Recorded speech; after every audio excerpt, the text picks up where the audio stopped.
Sa chacht mhata inniu, be muid géirí imlíne cruch dhé thoiseach a ibriú amach. Sin cruch mar chorcail, drunnealóg, tríontáin nó chearnóg, ach cad is imlíne an. Bolas agat?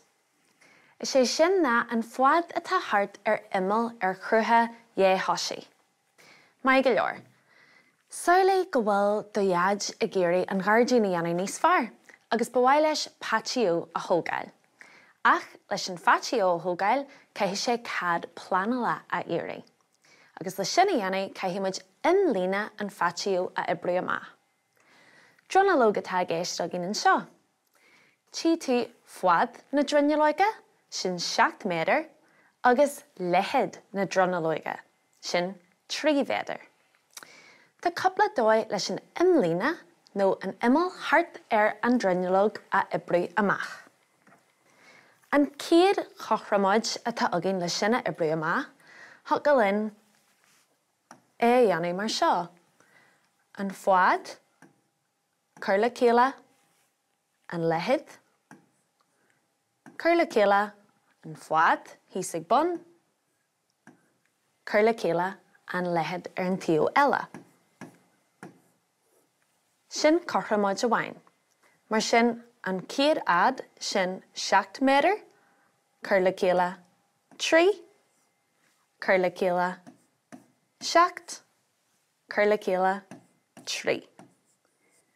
7 cur le céile 3 sin a 10, cur le céile 7 agus a 3 arís sin a 10, 10 cur le céile 10 sin 20. Mar sin imil na drunnealóige seo ná 20 méadar. Ach, arc arís an drunnealóg.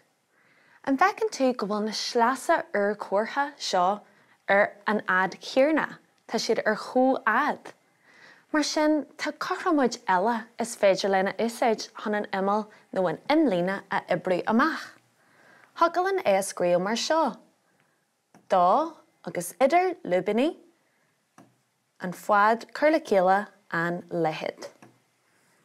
Mar sin, bé muid cur le céile an fad agus an leithid agus ag olraí fanna dá. Dá, olraithe fa 7 cur le céile 3, nó dá, olraithe fa na 10. Tá agin gur sin 20 méadar. Tí tú go bhhaigheann tú an freagra ceart an sin, an freagra céarna.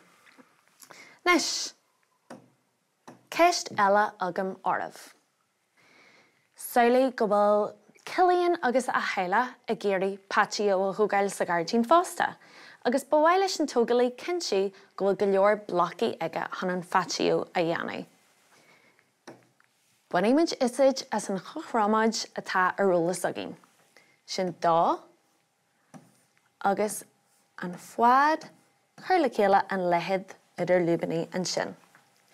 Mai go leor, fad an patio ná 2.5 méadar. Cur le céile an leithid sin 4.8 méadar. Curthaimid sin le chéile ar dis.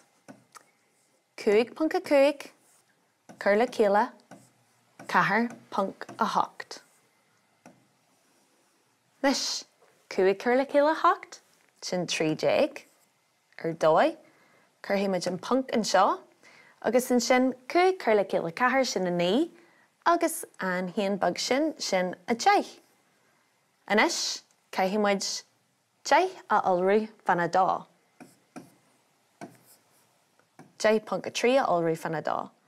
Dá olraithe fanna 3 sin a 6, agus dá olraithe fanna 10 sin 20.